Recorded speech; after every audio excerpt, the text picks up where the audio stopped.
అలేఖ్య!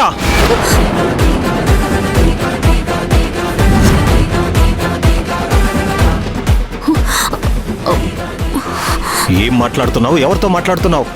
బావా అది నేను. నువ్వేం మాట్లాడుతున్నావో విన్నాను. ఎంత చెప్పినా ఏం చేసినా నీ బుద్ధి మారదా? రా! అది కాదు బావా. బావా బావా బావా ఏం చేస్తున్నావే? ఏం చేస్తున్నావే? బావా! ఏం చేస్తున్నావు నువ్వు? ఈ ఇంట్లో ఉంటూ ఈ ఇంటి నాశనాన్ని కోరుకుంటున్నావా? చెప్పవే. బావా నన్ను నా తమ్ముడిని విడదీయాలని చూసావు. లేదు బావా. భూమి ప్రాణాలు తీయాలని చూసావు. చివరికి కడుపులో ఉన్న బిడ్డని చంపాలని చూస్తున్నావా? చెప్పు. పురే, ఏం మాట్లాడుతున్నావురా? ఏమైందిరా? అమ్మా, ఖచ్చితంగా ఇదే చేసి ఉంటుంది. భూమి కడుపులోని బిడ్డకు సమస్య వచ్చిందంటే ఇది కాకపోతే ఇంకెవరు చేస్తుంటారు? చెప్పు, నిజం చెప్పవే. చెప్పు, ఏం చేసావు? ఏం మనిషివే నువ్వు? నీ బతుకంతా ఇలా దిగజారిపోయి ఉంటావా? జీవితంలో ఒక్కటి కూడా మంచి పని చేయవా? చెప్పు. దీనికి ఖచ్చితంగా కారణం నువ్వే అయి ఉంటావు. ఎవరితో చేతులు కలిపావు? ఏ విధంగా తన బిడ్డ నాశనం చేయాలని చూస్తున్నావు? చెప్పు. చెప్పు. లేదు బావా. ఏం మాట్లాడుతున్నావు బావా నువ్వు? పడుతున్నాను కదా అని ప్రతిదానికి నన్నే అంటావా? ఇంట్లో ఏం జరిగినా దానికి కారణం నేనేనా? కాళ్ళు నొప్పి వచ్చినా కడుపు నొప్పి వచ్చినా అన్నింటికి నన్నే కారణం చేస్తారా? చేసిన తప్పులు ఒప్పుకున్నాను కాబట్టి కంటికి కనిపించకుండా దూరంగా ఉండమంటే నా పాటికి నేనుంటున్నాను. ఉన్నట్టుండి తన కడుపులో బిడ్డకి సమస్య వచ్చిందని నన్ను కారణం చేసి మాట్లాడుతున్నారా? నేనే చేశానని ఎవరు చూశారు? అత్తయ్య మీరు చూసారా? మావయ్య మీరు చూసారా? మీరు చూసారా? చెప్పండి. మీ పాటికి మీరే ఏదో అనుకొని నా మీద నింద వేసేయడమేనా? ఆ రోజు నన్ను నేను కాపాడుకోవటానికి నేను నెల తప్పానని అబద్ధం చెప్పాను.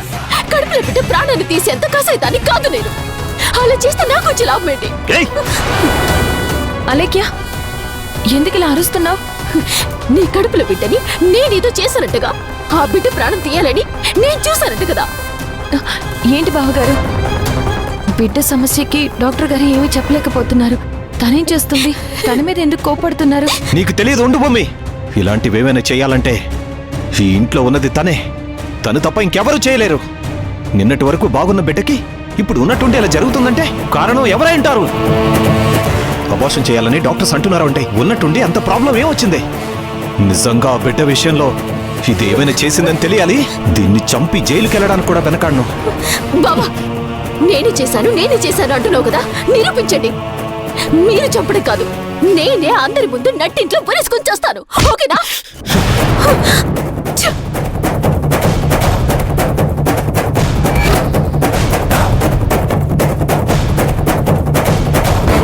దాంతో గొడవ పడుతున్నావేంట్రా? గొడవ పడ్డం కాదక్క, దాని మొహం చూస్తేనే చిరాగ్గా ఉంది. పక్కకెళ్ళి ఎవరితోనూ చాటుగా ఫోన్ మాట్లాడుతోంది. ఖచ్చితంగా అదే ఏదో చేసుంటుంది.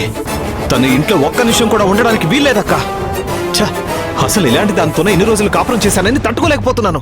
అది మనిషి కాదక్క, రాక్షసి. ఛ, రాక్షసులకి ప్రేమగా ఉండడం ఎలా తెలుస్తుంది? లేని కడుపు ఉందని చెప్పి ఈ ఇంటి వారసుడి మీద ఆశలు చూపించింది. అది చాలదన్నట్టు భూమి కడుపులో పెరుగుతున్న బిడ్డని ఈ ఇంటి వారసుని ఏదో చేయాలని చూస్తోంది. వద్దక్క, తను ఇంకా ఇంట్లో ఉండడం ఎవరికీ కూడా మంచిది కాదు. ఒరే రాఘవ, అసలు ఈ గొడవంతా ఎందుకురా? ఆ రోజే తన్ని ఇంట్లో నుంచి బయటికి పంపించేసి ఇంకో పెళ్లి చేసుకుని ఉంటే సరిపోయేది కదా. నాన్న, ఏం మాట్లాడుతున్నారు మీరు? తను తప్పు చేసిందని బావగారిని ఇంకొక పెళ్లి చేసుకోమండం ఏంటి మావయ్య గారు? మరి ఏం చేయాలమ్మా? అలాంటి దాన్ని ఇంట్లో పెట్టుకుంటే ఇదిగో ఇలాంటివే జరుగుతుంటాయి. వీడు ప్రశాంతంగా ఉండాలంటే ముందు దాన్ని బయటికి పంపించేసి వీడికి వేరే పెళ్లి చేయాలి.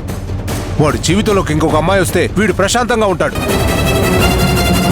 పెళ్లిళ్ళు కుదిర్చే వాళ్ళు ఉంటారు కదా, వాళ్ళకు ఫోన్ చేసి మంచి సంబంధాలు చూడమని చెప్పాలి. విడాకులు రావడానికి ఇంకా టైం ఉంది కదా. ఈలోపే మనం సంబంధాలు చూడాలి.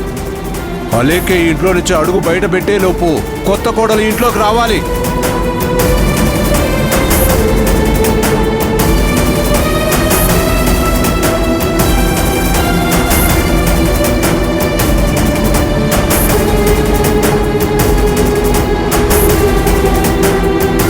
వీడు ప్రశాంతంగా ఉండాలంటే ముందు దాన్ని బయటికి పంపించేసి వీడికి వేరే పెళ్లి చేయాలి.